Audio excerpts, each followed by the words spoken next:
Space में health issues बहुत ज्यादा है, एक्सट्रीम एनवायरनमेंट्स है। स्पेस में जब हम जाते हैं तो वहाँ पे बिल्कुल ग्रेविटी नहीं है, जितनी भी बॉडी के मैकेनिज्म्स है वो ग्रेविटी पे वर्क कर रहे हैं। कहीं पे दर्द है या मेरे हाथ में दर्द है या कोई भी ऐसी फीलिंग, मैं chatbot is going to look in the documents जिस पर ट्रेन किया है हमारी टीम ने, इसमें से कीवर्ड्स को सर्च करेगा और फिर वो आंसर फाइंड आउट करके चैट जीपीटी की तरह एक आंसर प्रोवाइड करेगा। क्या आपने कभी सोचा है कि खला में उड़ते हुए खलाबाजों की सेहत का ख्याल कौन रखता होगा? वहाँ ना तो ऑब्वियसली हॉस्पिटल्स होते हैं, ना डॉक्टर्स होते हैं, ना ही कोई नर्स। गुज़िश्ता दिनों भी नासा के 2 एस्ट्रोनॉट सुनीता विलियम्स और उनके साथी खला में 9 माह का तवील अरसा गुजारने के बाद वापस लौटे हैं, और इस दौरान लोग यही सोचते रहे कि अगर ये एस्ट्रोनॉट्स खला में बीमार हो गए तो क्या होगा।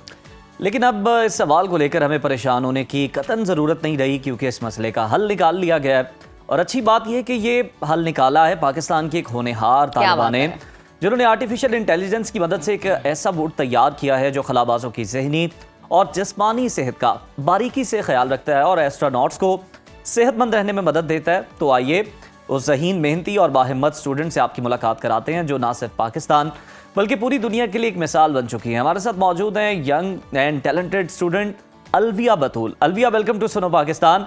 अलविया, सबसे पहले तो हमें ये भी बताएं कि खलाबाजों के लिए एआई बोर्ड बनाने का ख्याल आपके जहन में कैसे आया, इंस्पिरेशन क्या थी? और ज़रा मुझे ये बताएं, जो हमने अपने इंट्रो पे बात की ना कि कौन सोच सकता है कि इन खला औरतों को भी अपनी सेहत का ख्याल रखने की ज़रूरत है अगर इन्हें कुछ हो जाए। मेरा ख्याल है आप खुद अपनी सेहत को लेकर बहुत ज़्यादा कॉन्शियस है, इसलिए आपके जहन में ये सवाल उभरा। मेरी सबसे बड़ी इंस्पिरेशन थी doctor Sumbul Mushtaq. She is the first scientist astronaut candidate Pakistan की। तो वो उनकी इंस्पिरेशन, उनसे मैंने बहुत इंस्पायर हुई, क्योंकि पहली पाकिस्तानी थी और पाकिस्तान को पता है बिल्कुल लोग स्पेस रिसर्च पे काम नहीं करते, स्पेशली स्पेस मेडिसिन रिसर्च।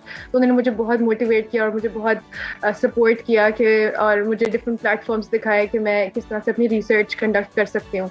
और दूसरी ये एग्जैक्टली कि स्पेस में हेल्थ इश्यूज बहुत ज्यादा है, एक्सट्रीम एनवायरनमेंट्स है।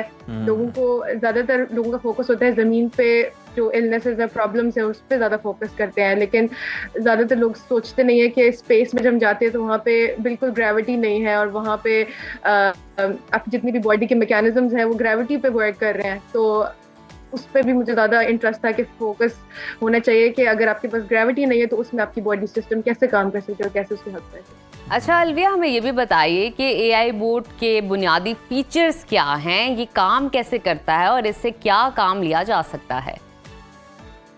अच्छा, तो इसमें it works like chat GPT. जैसे जब चैट जीपीटी पे कोई क्वेश्चन पुट अप करते हैं कि फॉर एग्जांपल अगर मैं अपने चैटबॉट से पूछूं कि I am in space and I feel like my eye ball getting bigger, या मेरी कहीं पे दर्द है या मेरे हाथ में दर्द है या कोई भी ऐसी फीलिंग, तो मैं chatbot is going to look in the documents जिस पर उसको मैंने ट्रेन किया है हमारी टीम ने, द नासा डॉक्यूमेंट्स। तो वो उसमें से कीवर्ड्स को सर्च करेगा और it's gonna find the answers, और फिर वो आंसर फाइंड आउट करके चैट जीपीटी की तरह एक आंसर प्रोवाइड करेगा।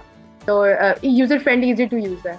अच्छा अलविया, बिल्कुल ठीक है, यूजर फ्रेंडली है। ये भी बताएं कि आपने इस बोर्ड की प्रोग्रामिंग और डाटा सोर्सेज के लिए कौन से टूल्स या फिर लैंग्वेजेस आपने इस्तेमाल किए? जी, सो हमारी टीम ने यूज़ की है पाइथन यूज़ की है, और दूसरा ये कि हमने ओपन सोर्स मॉडल यूज़ नहीं किया, हमने क्लोज सोर्स मॉडल यूज़ किया। तो क्लोज सोर्स के लिए आपको थोड़ी मनी पे करनी पड़ती है टू द ओपन एआई, क्योंकि हमने चैट जीपीटी का कोड यूज़ किया और मेटा llama का कोड यूज़ किया, तो इसके लिए वी हैड टू पे सम मनी। और उसके बाद हमने क्लोज सोर्स्ड कोड को यूज़ करके, क्योंकि हम उसको प्रॉम्प्ट्स देते, क्योंकि अगर मैं उसको ओपन सोर्स यूज़ करती तो उसके लिए फिर आपको ना फाइन ट्यूनिंग और डिफरेंट टेक्निक्स करनी पड़ती हैं। लेकिन जब आपका क्लोज सोर्स कोड होता है तो उसमें आपने सिर्फ प्रॉम्प्टिंग करते हैं और वो आपको आपकी जितनी भी क्वेरीज होते हैं और जैसे जैसे आपने उसको अपने मॉडल को लेके चलना, इट वर्क्स लाइक दैट वे।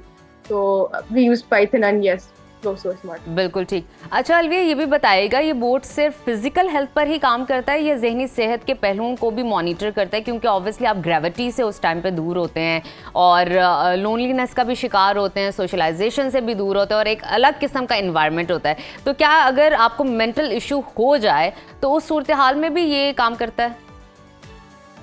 जी, तो ये हमारे जो चैटबॉट है, क्योंकि जिन डॉक्यूमेंट्स पे है, वो डॉक्यूमेंट्स में जितनी हेल्थ इश्यूज को कवर करे। फॉर एग्जांपल वो अगर वो हमारे सेंट्रल नर्वस सिस्टम को फोकस कर रहा है, वो मस्कुलर सिस्टम को फोकस कर रहा है, वो सर्कुलेटरी सिस्टम को फोकस कर रहा है, तो डेफिनेटली उसके अंदर डेफिनेटली मेंटल हेल्थ का सेक्शन भी है। तो उसमें डिफरेंट मेडिकेशंस भी इन्वॉल्व है। तो अगर आपको मेंटल हेल्थ भी प्रॉब्लम्स होते हैं तो आप उसमें आप क्वेश्चन पुट अप करते हैं, तो वो आपको मेडिकेशंस प्रोवाइड करते हैं उसके। अच्छा अलविया, जब आपने ये प्रोजेक्ट नासा के सामने पेश किया तो क्या रद्द अमल था वहाँ पर, और आपको तवक्को के मुताबिक पजीराई मिली आपके इस काम पर?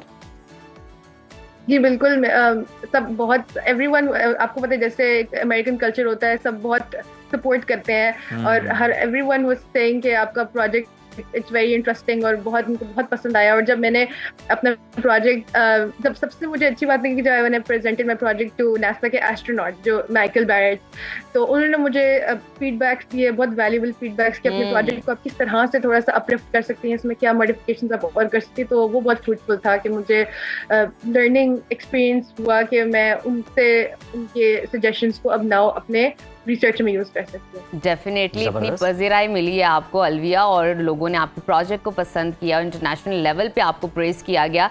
अब मुझे ये बताइए कि आपके मुस्तकबिल के क्या इरादे हैं, और क्या आप एआई और खलाई साइंस को ही मजीद एक्सप्लोर करेंगी या मजीद कहीं और किसी और डोमेन में जाना चाहेंगी? जी बिल्कुल, मेरा यही इंटरेस्ट है और मुझे स्पेसिफिकली प्रॉब्लम है इन स्पेस जो एस्ट्रोनॉट्स बहुत फेस करते हैं, that's space flight associated neuro ocular syndrome.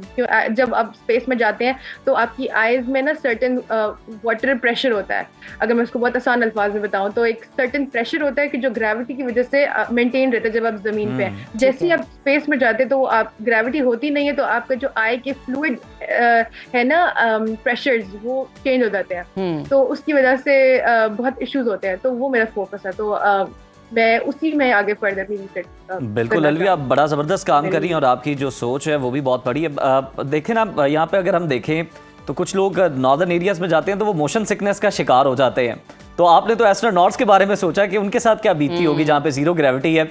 Lastly मैं ये बता दें कि वो जो स्टूडेंट्स आपको सुन रहे हैं, आपसे इंस्पिरेशन ले रहे हैं, उन्हें आप क्या मैसेज देना चाहेंगे? मैं उनको मैसेज देना चाहूँगी कि स्पेस लोगों को लगता है बहुत हमारे पास opportunities as a Pakistani student लोगों को लगता है कि बहुत कम है और हम कभी स्पेस रिसर्च कर नहीं सकते। लेकिन I think we need now to break stereotypes के आपको अब सारी अपॉर्चुनिटीज अवेलेबल हैं, ऑनलाइन है, आपको कुछ पे करने की जरूरत नहीं है। आप NASA open science data repository के साथ प्रोजेक्ट्स कर सकते हैं, फ्री में प्रोजेक्ट्स कर सकते हैं, आप डीप स्पेस इनिशिएटिव के साथ प्रोजेक्ट्स कर सकते हैं। तो there are like so many people जिनको बहुत शौक है करने का स्पेस में रिसर्च, लेकिन अब उनको पता नहीं है। तो स्टूडेंट्स के लिए ये पैगाम है कि अपॉर्चुनिटीज हमेशा देखते रहें और हमेशा हमेशा ट्राई, और हमेशा कभी ये ना सोचा कि मैं ये नहीं कर सकती। हर बंदे में बहुत पोटेंशियल है। अच्छा वो तो अपॉर्चुनिटीज देखते रहे, लेकिन हम देख रहे हैं कि आप भी उड़न तश्तरी में बैठी हुई हैं। अलविया, स्टूडेंट्स अपॉर्चुनिटी देखते रहे, लेकिन हम देख रहे हैं कि आप भी उड़न तश्तरी में बैठी हुई हैं, तो आपको तो कोई किसी किस्म का मसला तो नहीं दरपेश हो रहा इस वक्त? अलविया शायद अभी खुद को देख नहीं पा रही। Sorry, could you please? ठीक हो गया अलविया, बहुत शुक्रिया आपका, बहुत शुक्रिया।